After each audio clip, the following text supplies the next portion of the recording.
So, ladies and gentlemen, welcome along to today's webinar. Today we're talking all about the tips and traps for providing one-on-one support for producers via online delivery. So John Francis will be joining us a little bit later on to give his half of the presentation, but I have the pleasure of starting it off. So today's webinar is brought to you by the good folk at Meat and Livestock Australia, and also the Livestock Advisor Updates and the Profitable Grazing Systems. So if you're not familiar with Zoom, this is what your screen will look like. The important bits are down the bottom left-hand corner here, where you can mute and unmute yourself, and notice that there's a little drop-down arrow. If you click on that, that'll give you more options. And one of those options is to dial in by telephone. When you click on that, it'll give you some Australian numbers you can use to dial in. You can click to see who the other participants are, and there's a nice little option in the top right hand corner where you can swap between gallery view and speaker view. So you can just try clicking on those things if you like. The only thing not to click is leave the meeting in the bottom right hand corner. So just a little bit of housekeeping. The slides and the recording will be sent later today with a follow-up survey. For those who have funny computer usernames underneath your video, you can change that so easily in Zoom by just hovering over your picture, and in the top right hand corner there's 3 little dots. If you click on that, you can change your username. And when I stop sharing my video, as I will do now, you'll notice I get a cute little photo, and you can add that in your Zoom profile. So folks, thanks for those who joined us and had their webcams on. Now's a great time to turn all those off, please, and just to make sure that you are indeed muted. So if you haven't already done so, can you just now click on the chat box down the bottom, and can you tell us where you're joining us from today? So it's fantastic to see the lineup of people. So Charleville, Tassie, Kimber, Wagga Wagga, Armidale. Wow, so many people. And the nice thing is you can see all those too. So there's no need for me to read them all out. But it's just fantastic to see the diversity, the geographic diversity of people joining us. So it's great to have you along. Okay, so even though this is an online meeting, I'm the first one to admit that it's at face-to-face events that we're best able to build trust and rapport. And unfortunately, during these times of coronavirus, that's just not possible. So we need to be cognizant of that. And so I'm just curious to know, to what degree has coronavirus affected your business? So you'll see that there's a little poll on your screen. So whether you're joining us by a computer or a tablet or a smartphone, that will be displayed now. So if you can quickly just give a response, please. Fantastic. And I can see, wow, 2/3 of the people have voted. So that's giving us a really good indication as to the effect of coronavirus. So I can see most people have voted, so I'll close that off now. 3, 2, 1. And I'll now share the results with you. Wow, look at that. So that's a almost perfect bell curve, isn't it? So we're seeing the moderate effect is the greatest response there. Some little, and yeah, others large and unfortunately huge. So folks, it's sad that that has happened, and I was in Toowoomba, which is my local town, just the other day, and I took a photo outside our butcher's store, and this is what it looked like. So on the left-hand side, there's a special sign, and the special is there's a maximum of 10 customers at one time in the store. And on the specials board on the right-hand corner here, yes, you now need to stand 1.5 meters apart. And what I appreciated was that they had these red traffic cones indicating that distance. So in the same way that our local stores have had to pivot and change the way they do things, I think that we too need to think differently about the way that we do things. So I suggest we take a multi-pronged approach, and the first thing to consider is flipped learning. So sometimes this is called the flipped classroom, And if you haven't come across it before, in the top right-hand corner here, I've just tried to summarize it. So the traditional approach, so for those who have children at school, they traditionally go to the classroom, the teacher, once they've managed to quieten the class, says, okay, open your textbooks to say chapter 5 and let's work through the first 3 sections. Then at the end of the lesson, the teacher says, okay, so now to apply the learning from today for homework, you're to answer questions 1 through to 7. And then poor old students get home and then they're suddenly realizing that, oh, maybe they didn't quite grasp what the teacher meant by that you do multiplication before addition or whatever it might be. So the traditional learning is that you get the new content when the whole group is together, and then when they're at home is when they apply it. But you know, that's just when they need, you know, the teacher or the specialist standing beside them to answer their questions. So with flipped learning, the new content is delivered at home.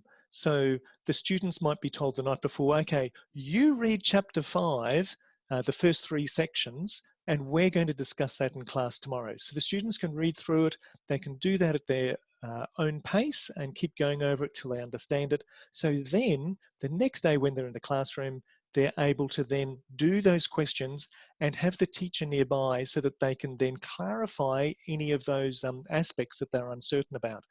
And so it is in our farming situation that we could, instead of having farmers come to our workshops where, you know, sometimes we run, 2, 3, sometimes 5-day workshops, and we try to fill their heads full of information, and then they go home and start to apply it on their farm. But of course, that's when, you know, it's natural for them to scratch their head and think, oh, now when I'm looking at contour banks, should it have been from here to there or from, you know, there to here sort of thing? So we could be providing them with material beforehand. And so we could be creating some short videos, some podcasts, so just audio files. We could write a blog post about things. And so we get people to absorb that information beforehand. So then when they come to our workshops, that's when we're able to help them apply it to their actual situation. And I've got a picture here of the Queen. So of course, you know, she turned 94 this week, wasn't it? So I'm thinking if she was able to give her address to the nation just recently, where she recorded a short video and released it online. Well, if she's able to do things like that, well, we too should be embracing some of the new technology. It's not just the young kids who are creating YouTube and TikTok videos and things like that. We too should be doing that and utilizing it as part of our work. So we just need to do things differently. And that will enable us to move from on-farm to online engagement. So let's talk more about that. And, you know, when you come to webinars, usually people say, or workshops, you know, keep your mobile phones to one side. Well, today, can you please grab your mobile phone now, or a tablet if you just happen to have one of those, and just go and do a Google search. So I'm going to do this with you at the same time. So I've just opened my Google app on my iPhone, and I'm typing in pollev.com.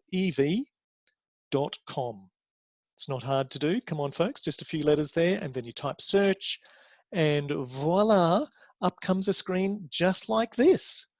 And when you get to that screen, this is the hard bit. I just want you to type in MM Forum. Can you do that for me, folks? MM Forum. So think of M&Ms like Smarties. And I know you're all Smarties because you're at the webinar today, aren't you? So, okay, so now that we've done that, I'd like you to tap on your phone to indicate where you're coming from. So that's my best attempt of indicating Toowoomba. So let's see where you're coming from. So this is great. Yep, good. You're getting the idea. And if you didn't get it right the first time, you can clear your last response.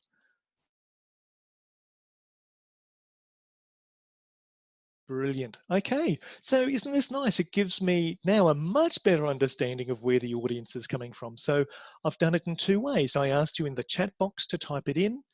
And if I didn't know where Loxton, Riverland, South Australia was, I now do. Well, I guess I could, I've got a 30 3% chance of getting it right anyway for South Australia. But can you see how I've now used a blended approach? So you're in a webinar, but hey, you're still able to use other online tools. So that's fantastic. Thanks for doing that.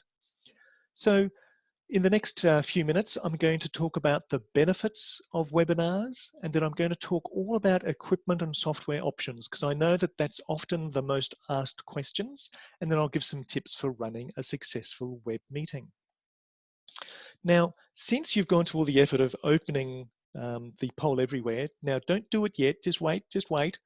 I'm going to leave this open for the rest of the webinar. So if I talk about something in the software options and you want more information, this is where on your phone you would type in your question. So yeah, don't use the chat box on the Zoom webinar. Use your mobile phone, and at the end of the webinar, you can, I'll come back and answer the questions, but the beauty of Poll Everywhere is that you not only get to enter your questions, but you can upvote other people's questions. So when I come to the end, I'll see that a whole bunch of people want this question at the top answered. So it's just so easy for me as a presenter. But let's move on and talk about the benefits that webinars offer. So before this event, you were invited to complete a survey, and I've had dozens and dozens of responses to that survey, and here are the results. So generally, people said that webinars offer them, they can say the benefit of saving travel time and travel costs, and there's no surprise about that to me. But of course, the big one now is engaging with clients during coronavirus, which is very unfortunate, but it's true. For me though, I used to work in the beef industry like 10 years ago, over the last 10 years. And to me, the big value was the work-life balance, that I was forever packing my bags and traveling for several hours, either by car or aeroplane, to get to places. I had 3 young kids at home, and I preferred to be at home when they came home from school to hear what happened during their day, rather than being cooped up in a motel in some small town. So by using web meetings, it gave me a better work-life balance. In that pre-event survey, I asked you, well, what experience do you currently have with web meetings? And the first half of the question, which is on the left-hand side of the graph here, was experience attending other people's sessions. And there's no surprise there that a lot of people have had a lot of experience. So less experience on the left, greater experience on the right. So lots of people have had experience attending other people's sessions, but you know what? When we flip it around, suddenly we discover it's almost the exact opposite, isn't it? That very few people have delivered their own sessions, while a few brave souls up at this end of the graph have managed to do so.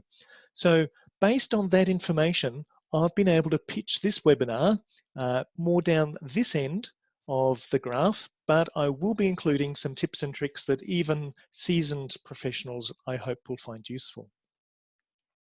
So let's talk about equipment. So it's true that you can use your mobile phone and a tablet to run a web meeting. They're capable of doing it. The technology is there. But at the end of the day, I recommend using a computer. So because it gives you so much more functionality. So most of us would be using a notebook computer like this one on the right. And these days they have a little webcam built right in up the top here and a little tiny microphone on either side. And that's okay. It's particularly useful if you're attending someone else's web meeting as you are today, that's enough for you to watch and listen.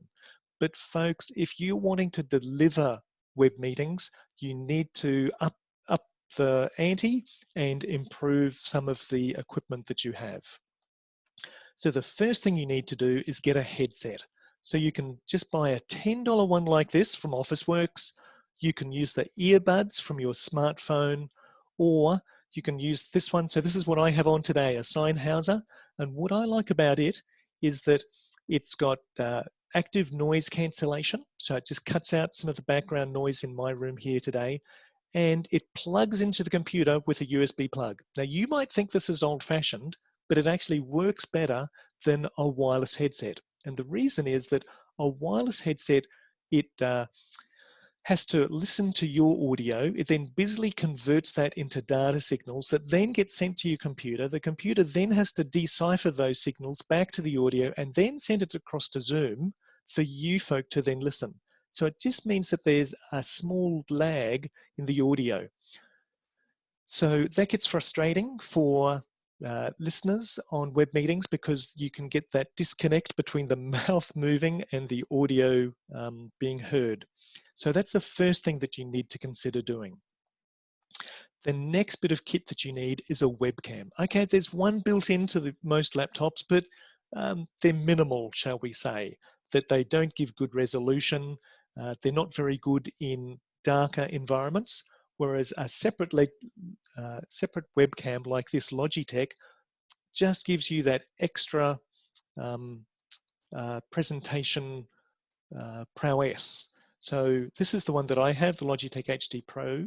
And what I've done is this is a picture here of my computer, and I have the webcam sitting up on top. But you know, it's so tempting for us, particularly when we're displaying the pictures of the people at our webinar or we're looking at the PowerPoint, as presenters, we tend to look at the middle of the screen, whereas we need to look up at the webcam. So I have a little post-it note that says, "Look at me." So that is what I'm looking at right now. So that's a little tip for you. Now, if you want to be even more professional, you need to consider your lighting. So you may have noticed that when we shared our webcams at the beginning of this webinar, some of us were kind of more in like dark caves, as opposed to this beautifully lit area that this guy is working in.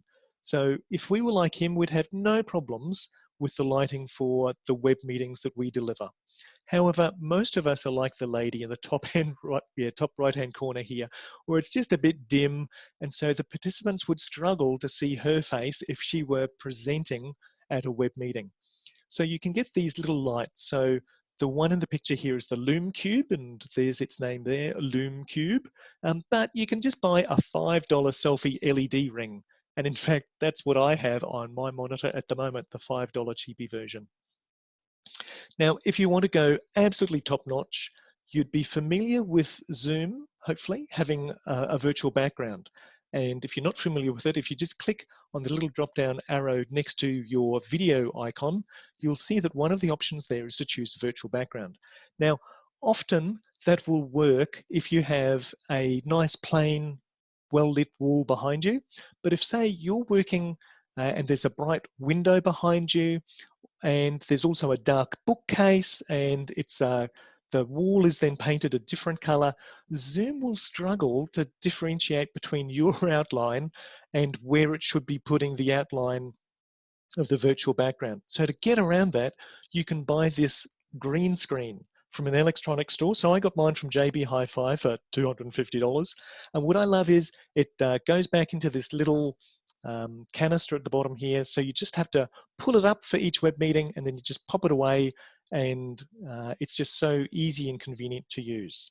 So these are the green screens that, you know, the movie makers use. So when Superman was flying through the air, they were suspending him in front of a green screen, and then they put the sky and clouds behind him. So if you want a top-notch presentation, that's something you could consider. So let's move on and talk about software. So if you have any equipment questions, now would be a great time to pop over to Poll Everywhere and type those in. But now I'm talking about software. So in the pre-event survey, a lot of people said that Zoom was their software of choice. And of course, there's Skype and Messenger and Teams, WebEx, lots of them there. Now look, personally, I don't really care which one you use as long as you use one. So, you know, why don't you start with Skype, and if it doesn't meet your requirements over time, well, then consider upgrading to Zoom. But don't waste too much time choosing the perfect software. Try something and see how it goes for you. I'll talk a bit about Zoom, as it was the most popular respondent of the survey. So the things I like about Zoom are, first of all, that, you know, the free version, it hosts up to 100 people. Just fantastic. I think that's very generous of them. And if you have one-on-one meetings, you can have an unlimited time. So if you wanted to, you could have a 12-hour meeting with one other person. Don't choose me to be that other person, because I'll fall asleep after about an hour. And if you have more than one other person, then there's a time limit. So it's 40 minutes, but of course they have relaxed that during the time of coronavirus. So if you were to use it at the moment, you'd be able to get away with it, but soon it'll come back. And another thing I like about Zoom is that they have support. So if you're stuck with something, you can go to the Zoom web page, and you can type in questions there to their techie people. And you can also watch lots of videos. They've created a whole suite of short videos about how to join a Zoom meeting, how to set up your first invitation, and things like that. So I find that they give very good support. Personally, I do use a paid plan. So I'm on this $20 a month one, which just allows me to run webinars like this, which go for an hour. Now, it's not just me who says that Zoom is one of the better ones. So this is done by Gartner. Each year, they ask hundreds of thousands of businesses to respond to a survey about different software solutions. And this is a summary of the meeting solutions. So as a business, you'd want to be in this top right-hand corner. So you'll see there's Cisco WebEx, there's Zoom with its meetings and webinars. There's Microsoft that produces Skype and also Teams, and good old LogMeIn, or better known as GoToMeeting and GoToWebinar. But folks, it really is horses for courses as to what you're wanting to use the software for. So in the pre-event survey, many people said that they just wanted to meet with one other person. So there'd just be 2 people on the web meeting. If that's the case, it's just one-on-one delivery. You could use Skype, Messenger, FaceTime, WhatsApp, House Party, whatever. But I would encourage you to consider what your clients are comfortable with and what they might already be using. So many farmers have kids who've traveled overseas once they finish school, that sort of thing. So they might have been Skyping or FaceTiming them while they were traveling. So I encourage you to ask your clients what they're already using. And I think we need to be a little multilingual so that we can run web meetings using almost any of these apps that I'm now mentioning. If it's for a small group, so say between 3 and perhaps 30, I'd be suggesting something like Zoom meetings, good old GoToMeeting, Microsoft Teams, WebEx, and Hangouts. They all work well and they allow you to engage well with the audience. For larger groups of say more than 100, that's where you'd use the Zoom webinar or the GoToWebinar apps or Microsoft Teams. Now the difference though is that the webinars are not as engaging. So today we've already done a poll. So let's be clear, today I'm using Zoom meetings. And today we've already done a poll where you've already popped things in the chat message and you saw each other's chat messages. You don't get that in the webinar. A webinar is more like a seminar. So in face-to-face real life, it'd be like a seminar where I'd be standing at the front of the room and you just sit there and be quiet until I've finished talking, really. And there will be a question and answer thing, but usually you don't get to see other people's questions and you only see the answers if the hosts choose for you to do so. So that's where I like Zoom meetings because it gives you that nice engagement. Now, folks, a lot of media attention has fallen on Zoom recently. And I just heard today, so this guy over here on the right, Eric, he's the CEO of Zoom and he does weekly webinars. So in this morning's webinar, he shared that they have just reached 300 million daily Zoom meeting participants. So like this means yesterday, 300 million people were in a Zoom meeting.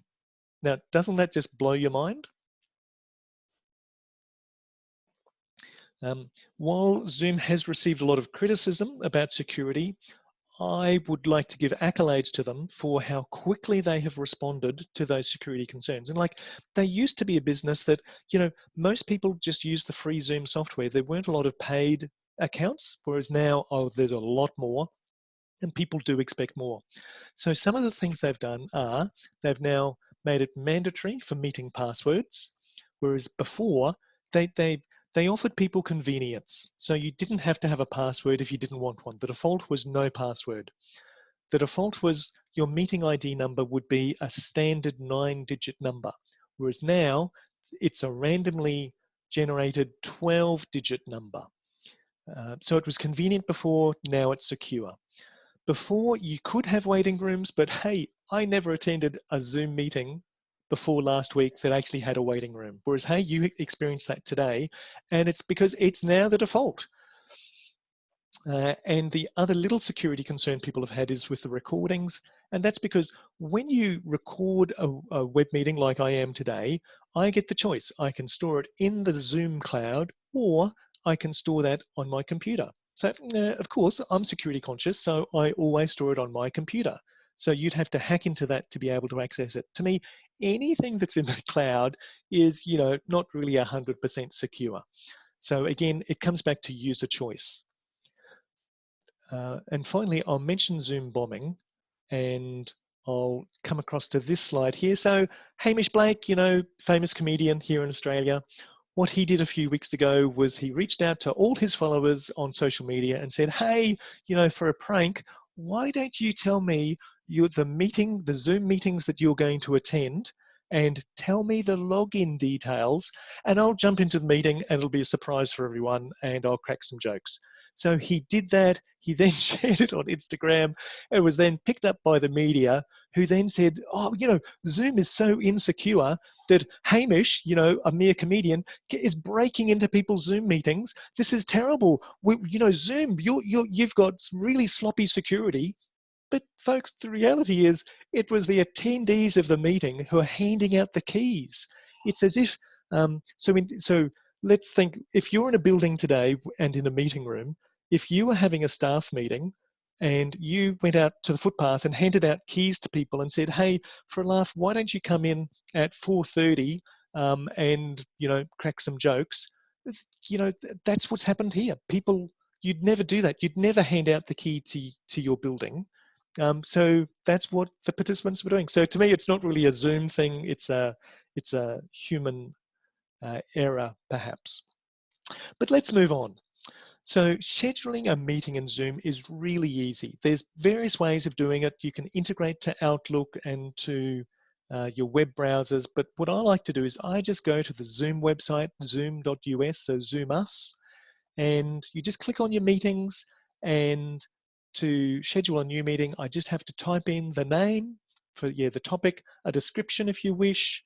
I can use a template if I'm doing the same thing over and over again.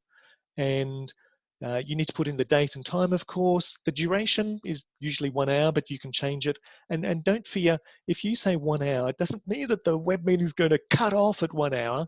It just means that the participants have a rough idea how long it's going to go for. It'll go for 2 or 3 hours until you close the meeting. So it's an indicator, it's not definite. And right down the bottom, the time zone. So folks, if you're getting a Zoom account for the first time, please change your time zone. It's made in America and it has the US time zone there as the default. So please change it to your local time zone.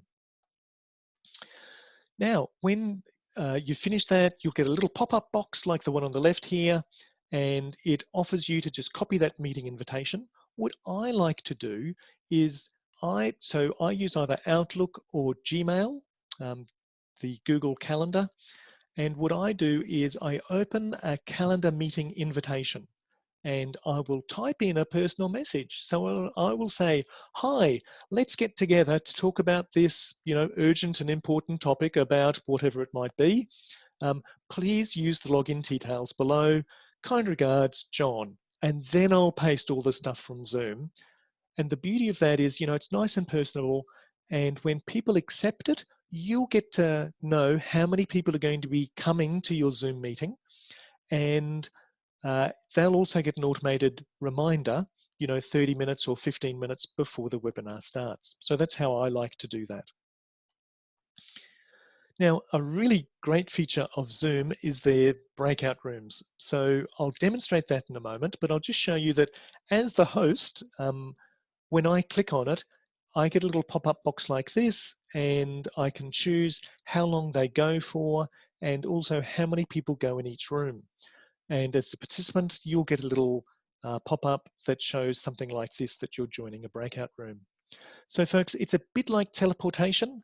So for those that saw the Avengers Endgame movie, people start vanishing and they reappear into their rooms. So what I'd like you to do in a moment, when I get the breakout room set up, is that I'd like you to unmute yourself and start the video as soon as you get into the room. And you'll find that there's just 5 or 6 other people in the room.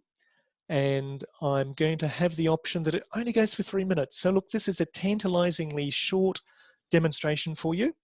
And you'll just get a countdown timer of 15 seconds. So once you get into the room, say hi to each other, some quick intros, and then just, what's your experience of web meetings been?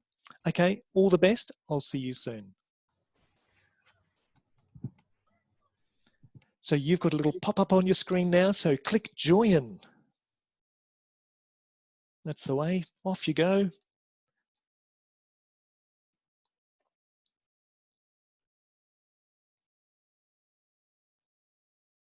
That's it. You should be joining your rooms now. Fantastic.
Yeah, that's right.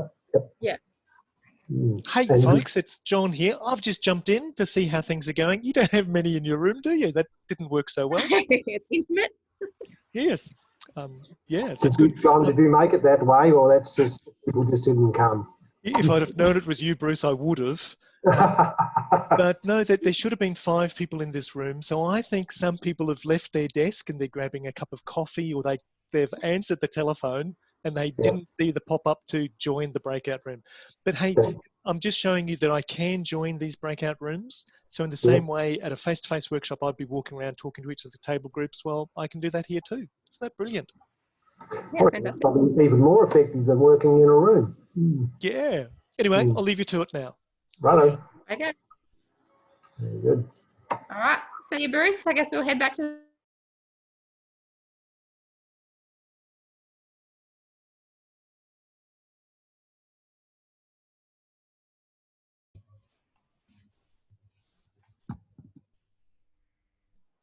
Hey folks, welcome back. Nice to have you here. If you can just mute yourselves and yeah, turn off your videos again, that'll be great.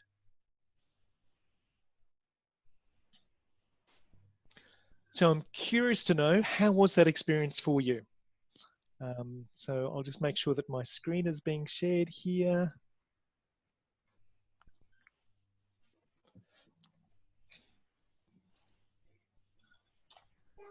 Yeah, mate. Oh, wow. Oh, careful. Oh, drop it on the floor. So guys, I'm just having a little bit of problem here in the background, but I think I have worked it out. So here we go. We're back on board again. Sometimes it goes a little bit wonky after the breakout room, but generally it works well. So folks, can you type in the chat box, please? How was that experience for you?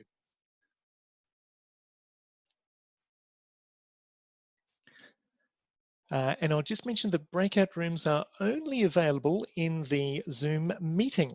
It's not available in the webinar because, well, you just wouldn't do that at a seminar, would you? So it's more like a workshop-y type thing that you are able to do.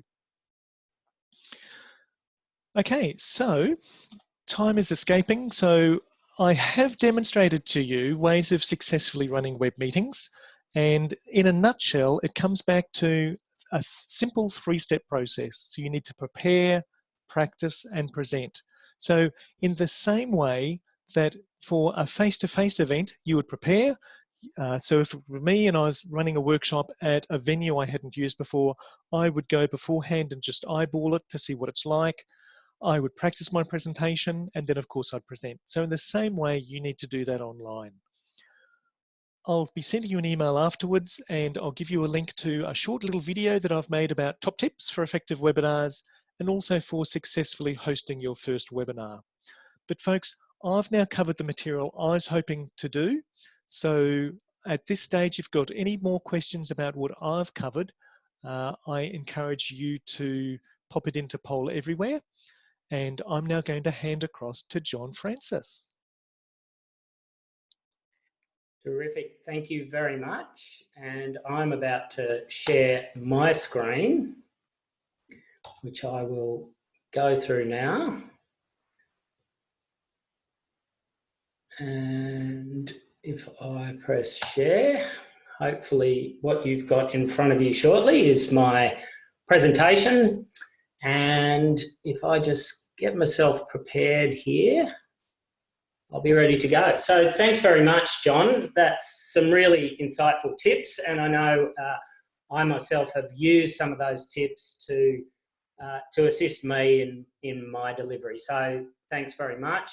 Hopefully I'll build on some of the things that John's provided, but really just give a bit of a consultant's view from a one-on-one. So what I intend to deliver is just a few tips and tricks that I've learned over the last 5 or so years during my time while I've used the online technology. I've used online video conferencing platforms for one-on-one consultancies, for small group information exchange, and for larger presentations as well. And typically the one-on-one work that I've done has really been analytical in nature, and that's largely because that's the type of work I do, but I don't think the possibilities necessarily end there. I think they're only limited by our imagination of how we can actually use the technology. So in my session today, what I'd like to do is draw some analogies between mountain biking and advisors using online conferencing. And you may think that's a long bow to draw, but hopefully I will convince you otherwise. So I'm going to start with a skill building story, and it's largely about, I guess, my kids. They're into downhill mountain biking, and that's a sport where you've got a special bike. You find the most inhospitable rocky terrain, like the terrain in these pictures, and you ride downhill as fast as you can. And in that process, you've got to navigate rocks, trees, tree roots, other riders, and other obstacles.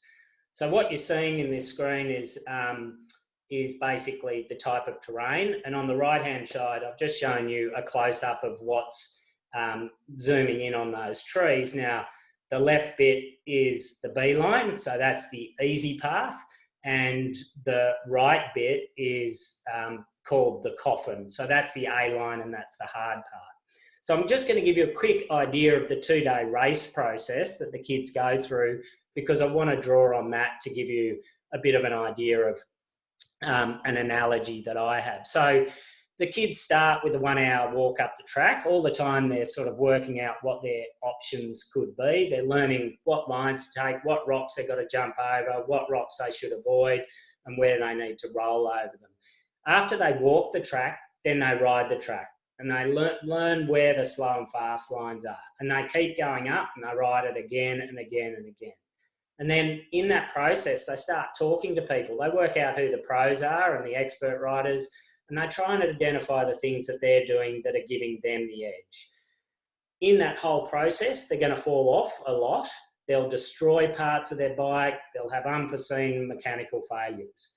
But what they also achieve in that process is a reduction in their time or their performance by around 25% from their first run to their race run.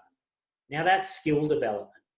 So we've all gone through that process to develop our skills in our individual areas of expertise, whether that's animal production, agronomy, genetics, pasture, vet, or business management. And I think that allows us to actually shortcut some of the process in becoming expert in the online technology. And that's what this slide's all about. So the expectation that you're going to jump into delivery online and be an expert in the use of the technology, in my opinion, is unrealistic. But we do have a huge advantage because we've already started that process of adult learning. And that means we're not starting from the left-hand side where, you know, you're just getting on the bike and you're going over a few bumps. We're probably getting into the middle part of this slide where we're getting a little bit of airtime. We're a lot more confident around how to deal with people. It's just the technology we've got to master. So we still might not be sending it sideways in mountain bike language, but or in non-mountain bike language, becoming competent, but we're certainly not just starting the journey. So I think there's another advantage that we've got is that the technology means that you don't actually have to change your delivery style just because it's a different platform. The things that you do to deliver practice change when you're advising in person tend to deliver the same results online, in my experience. So I'd say you only need to change your style if it wasn't working in person, and hopefully you've done that anyway. The other point that I thought I might make at this point is that it's really important, in my opinion, in that journey to become competent is not to bite off more than you can chew. Just take small steps. So if you don't feel competent or confident with the video conferencing platform, then it's probably not the time to introduce polling tools and surveys and all this additional technology. Just become better at what you do on the online platform. And then once you're confident in that, start bringing in the additional tools and so on. Incidentally, I'm finding Microsoft Forms is a great survey tool. It allows you to do a lot of the same things that Poll Everywhere does. It may not allow you to vote up and so on, but it is free as part of your Microsoft package, assuming you're a Microsoft sort of person. But one of the biggest challenges I face with the use of the technology is, for me, and it might be a function of me, of my gender, but that's multitasking. So I'm struggling to read and respond to the chat, deliver the content in a competent manner, and talk and breathe at the same time. That's way too much for a male like me. So it doesn't come easily. So I guess what I'm saying is be prepared that you do actually have to multitask, and no amount of preparation can allow you to prepare for that. You really have to learn that one on the job. So I think it's a far more female-friendly use of technology because my experience is females tend to be able to multitask far more easily than do males. So the next slide I just wanted to draw your attention to is this one, which is all about knowing your client. I think there's two parts to this. The first one is, do they actually have the right technology? And the second part is, do they have enough desire to make it work? So if you think about this slide, you can ride downhill, which is steep, sort of rocky terrain, on any one of these three media. You can ride downhill on a horse, you can do it on the road bike, but the reality is the bike on the right-hand side of this is built. It's built for it. It's robust. It's got big shocks. It's got heavy components. It's not designed to break when you do that. So what that means is you get an easier and a more enjoyable experience from using the right technology. Now, that doesn't mean that it's impossible to ride down the hill on a horse, just as it's not impossible to do a webinar on a phone. But I think you really need to take some additional time in the consultancy in nurturing the client's ability to competently use the technology if they've got tools that aren't brilliant for it. So what are the right tools? Well, I think John's been through a lot of that stuff. Good video, good audio, if you're the deliverer.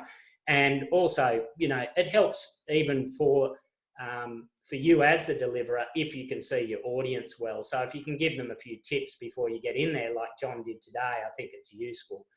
But I think there's also things where you need to think outside the square. So yesterday I was in a conference, a one-on-one consultancy. We were looking at some spreadsheet work for a client, and we had our videos open, and it was just drawing too much bandwidth, and the line was sort of slowing down or bogging down. And so I just said, look, leave the spreadsheet up there. You can see that. Let's use our audio over the phone. And so, you know, problem solved. And that's easy enough to do with a one-on-one or a one-on-a-few, because you can use the tool, phone, put it on speaker and achieve exactly the same outcome. So I think the point is, it is worth thinking that you always need to think outside the square. Can I get to the end game in a different way? The next point I wanted to make is does your client have the will to develop a new skill? There can be people where it's just not worth the effort. But if they're really resistant, I think you also have to make an effort to sell the benefits, and you may have to invest additional time to get them over the line. So being really clear on what your sales pitch is and making sure that you sell the positives is really important. So at the moment, some of mine are that I can provide a timeliness of advice. We can catch up as soon as you like. I can do that straight away. There's no loss of human interaction. I'm selling this as a face-to-face medium. We can meet face-to-face. Sure, we're not in person, but we're meeting face-to-face. And I think this is where the language is important. If we say we're not face-to-face, well, immediately we switch off. But if we turn that into a positive, we're meeting face-to-face, it's just online. And I'm encouraging my team to think that way and use the language in the same way. Comfort, we can catch up from the comfort of your own home. Efficiency, you can get straight back to the fencing or the operational stuff after we meet. Skill development, look, I'm happy to talk you through the technology. It's so simple, even I can use it. Or the biosecurity angle, which is we don't want to put you or your family at risk, so we're adopting this approach. It's working brilliantly so far. All those are positive slants on the use of the technology. And it's been, I have to say, our clients so far have had no problems in the take-up. And I've also done a lot of group stuff which was planned to be in person. So what are the costs? Well, I think you've really got to be realistic about the costs and the benefits. So, you know, it's all sweet when you've got a dear little sort of 8-year-old and they're riding their little bike and there's not much maintenance and all the rest, and you don't spend much money. Unfortunately, those dear little 8-year-olds turn into 16-year-olds at some point, and then you end up with a shed full of bikes, and you know, you've always got flat tires and you're always doing something to them. So the small dollars go into big dollars. And I guess my view is I'm prepared to pay some inordinate amount of money to maintain these high cost bikes, because I see that over the long term, the benefit's actually worth it.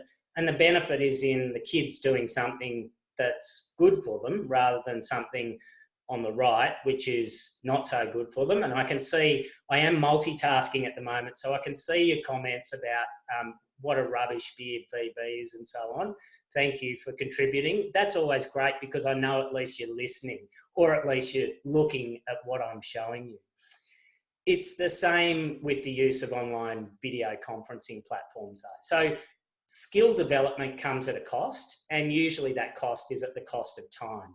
So I guess our view is we've been prepared to invest in upskilling because we can see that in the long run, there's going to be a benefit.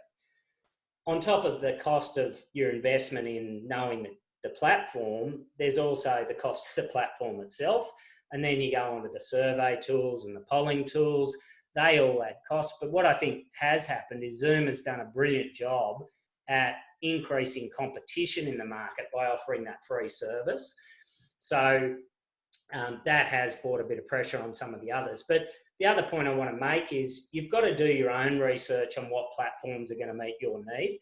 The lowest dollar cost could be the highest time cost for you. So, and if it doesn't have the functionality that you want, it's pointless having that bit of technology. So I actually like Go2. I'm becoming more familiar with Zoom because I think that's where our clients actually are comfortable. But you'll need to invest either way because none of them work the same way in my experience. There's some cross-pollination, but not a lot. I think the next bit of cost is in a one-on-one, you tend not to have a support person, but if you need a wingman or a buddy to support you during a group session, then obviously that's an additional labour unit that you've got on top as well. So there's a lot of cost potentially. So I think a sensible approach around setting your expectations is to realise that there will be a net cost in the short term, but there'll be a benefit over the longer term. And that benefit might be in less travel and greater time efficiency and better use for your clients. But if your expectations that you're going to save lots of time due to less travel and deliver the same information really easily on a different platform, then I think you probably need to consider realigning your expectations because you may be disappointed. If you're not, that's great. And don't forget that there's also a benefit of upskilling your clients in this approach. So, and that's in an area that they didn't even know they wanted help. And I think that's a big positive and they do actually appreciate it, is my experience. So how much hardware do you need? How could you possibly need all those bikes for a trip when there's only a few of you? Look, it really depends on where you're coming from. From the point of view of the advisor, in my opinion, it really depends on what sort of work you do and who you're engaging with and what the audience is and what their expectations are. So for a one-on-one and the type of analytical work that we do, then this is adequate. A laptop is all I'm going to need. And typically that laptop's got an inbuilt video camera, and I've found that to be more than adequate with my headphones, and that's it. Could you use a phone to achieve the same thing? Well, yes, you could, but it wouldn't work as well for us because often we're running spreadsheet scenarios and that sort of thing, and I've never found the phone to be that functional for it. When I move to group work where I've got to be presenting for hours on end, even though John will tell you I haven't flipped my approach yet. I'm taking baby steps there. Then I want to increase my artillery when I'm getting to that. And this is exactly what I'm sitting in front of this afternoon. You'll notice there's 2 laptops. Why would you need 2 laptops? Well, one shows me that what you're looking at, and the other one is what I'm presenting. And then the other screens just allow me multiple functionality. Now, that's not about you and the experience that you have. This is all about me feeling comfortable as a presenter to make sure that I feel comfortable. So yesterday morning or the other morning I came in and one of my screens was gone because one of my kids flogged it to do whatever they do, Fortnite or whatever it is. That was a crisis for me. I just didn't feel comfortable. So again, being prepared and is, I guess, the key, and being comfortable with what you're doing is really the key from my perspective. So I guess this slide is really just to indicate that, even as prepared as you can be, the wheels can fall off. So what can you do to change that? Well, I think the idea of the slide or the picture on the right is just to take a safety first approach, be prepared. Just as, if you're riding downhill fast, you're going to have a helmet, a neck brace, knee pads and gloves. Well, you've got to be thinking when you're delivering in front of a group or even one-on-one, what's my backup plan? What is my helmet? What's my gloves? What's my knee pads? What's my neck brace? And to me, mechanical issues and issues out of a control happen. That's technology. There's a whole business built on fixing problems with technology. So the thought that it's not going to happen to you is probably naive. Be clear up front at the start of the consultancy on what the backup plan is and how you're going to deal with those problems if they occur. On one-on-one, it's pretty simple. You can just pick up the phone and say, look, we dropped out, I'll recover. But if it's a group session, I think it's important to make sure that they know to stay in the meeting and you'll get there as soon as possible. So I've sent my PowerPoint to John today so that if this drops out, at least I can phone in, I can still deliver, he can forward my slides as I push him through. So send your PowerPoint to someone else is a bit of a trick that I do, and at least that allows you to finish your presentation over the phone if necessary. So to me, look, being prepared's all about me, and I think looking professional, having a great presentation, really knowing your content and being able to tell stories is part of that connection with the audience, but it's also about instilling confidence in yourself to be able to deliver competently. So I just thought I'd quickly put up this as a tip. John showed that he's got a green screen. I don't have the green screen, but he also showed that you can have anything as your background. You just got to be able to take a photo of it, and you can even have a video in your background if you really want to be distracting to your audience. I don't know those of you who saw the video last night of the teenage boy walking into the live feed.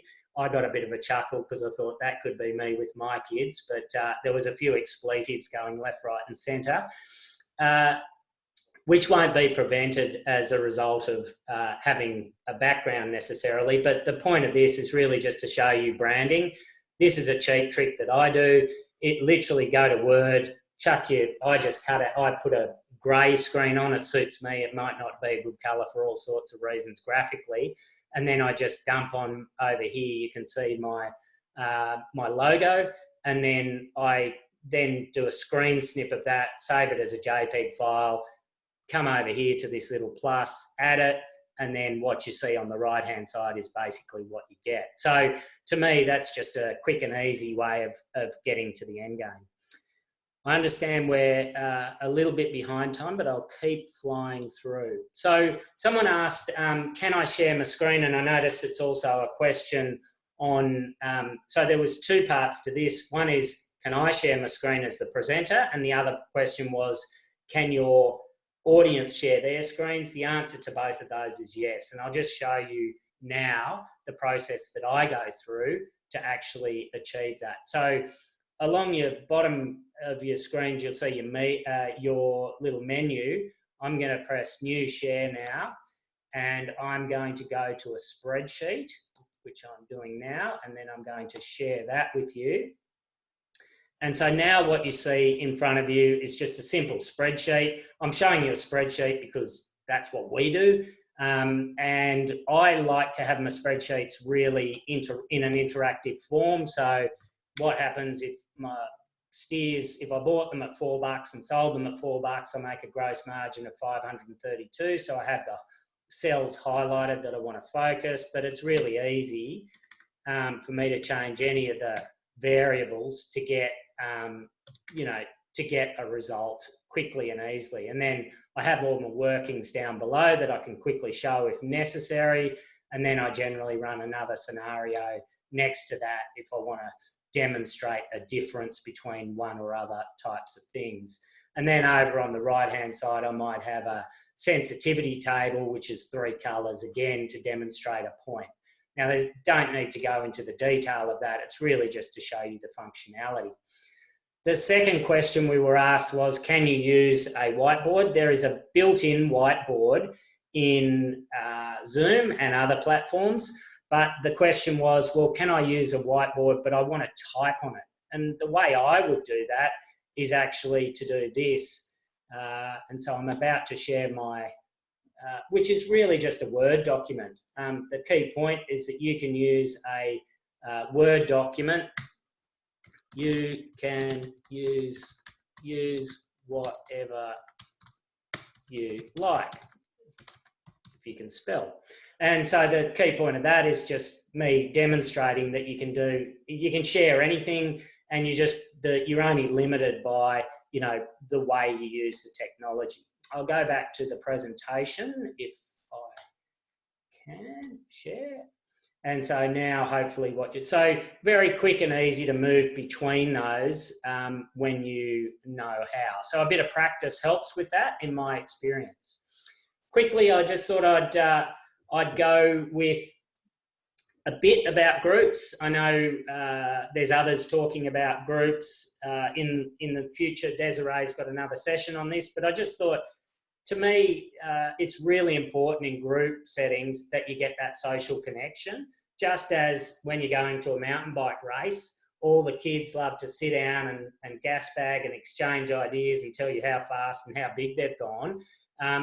That's important in a social connection and in a social setting with a group setting online. And I think it's really important to do that up front, because that gives them confidence in the use of the technology. And that's the way John started. So I think start with it would be my advice. And then build on those engagement activities. Polls, breakout rooms, discussions are all good ways of breaking up the content. Become familiar with that breakout rooms facility. It's brilliant. And I like to establish who's in that breakout room before. You can do that easily enough if you play around in Zoom settings prior to you starting.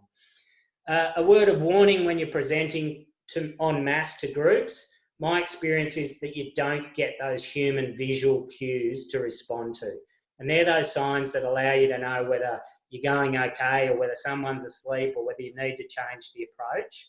And the first few times you come off from delivery, you really feel that can be disconcerting for you. One way of overcoming that is to keep asking the audience, can you put a thumbs up, or just put in the chat now, if everyone can just say, you're going okay, or I'm okay, just to tell me you're on there, please do that. If you're still online, just put, we're okay, we're listening. And that gives me, great. So that's enough to give me confidence that you can hear me. I'm missing the visual cues, but I'm getting the cues in another way.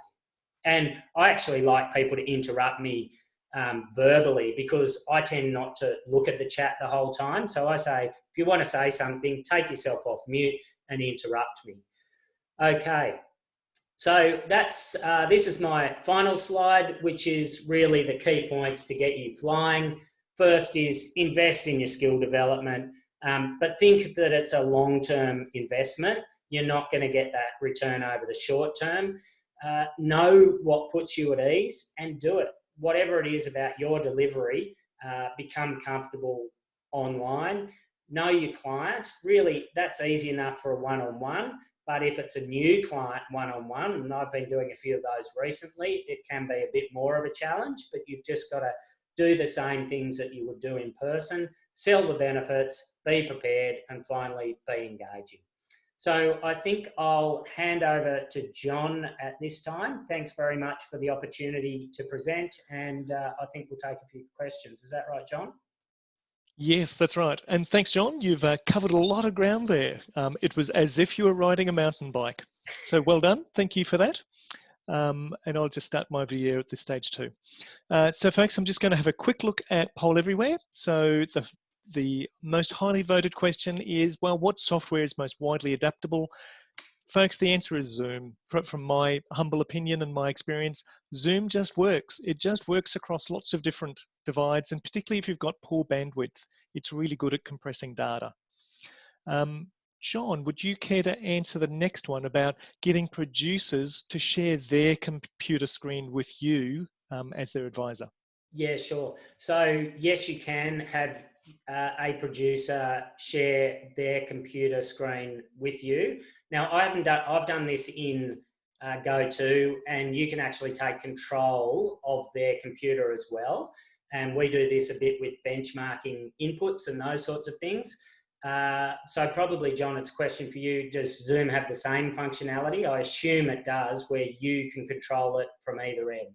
Yeah, it does. Okay, great. But as the host, you need to enable that in your settings for it to work. Terrific. So yes is the answer. That's good. Thanks, John. I've already put a message in the chat about recording your chat. And the one about the password for Zoom, look, it's so clever that when you're given the invitation, the password is actually built into the link that you click on. So you don't even need to type in the 8 or 12-digit password. But it stops people who just come to Zoom and need to log in and they might guess the number. Well, there's no way they're going to guess the password. So folks, I think I'll close it off there. Can we all just share our videos again? So turn back on your webcams. That's the way. See, people are out there listening to us, John. That's it. That's encouraging. It is. I wasn't talking to myself. No, I think it's a bit like that. Do you remember the two Ronnies? Well, Yes. I'm wondering if we're like the two Johnnies. And at this stage, we should be saying, what is it? And it's good night from me and it's good night from him. Good night from him. Yes. So folks, look, thanks for coming along. Thanks for engaging with us and for all the things you've contributed in the chat box and also in Poll Everywhere. I hope that you've picked up a few tips and tricks along the way that are going to help you as you start your web meeting journey. So all the best until we meet again. Hooroo. Thanks very much. Thank you. Cheers. Thank you. Thank you. Thank you. Bye.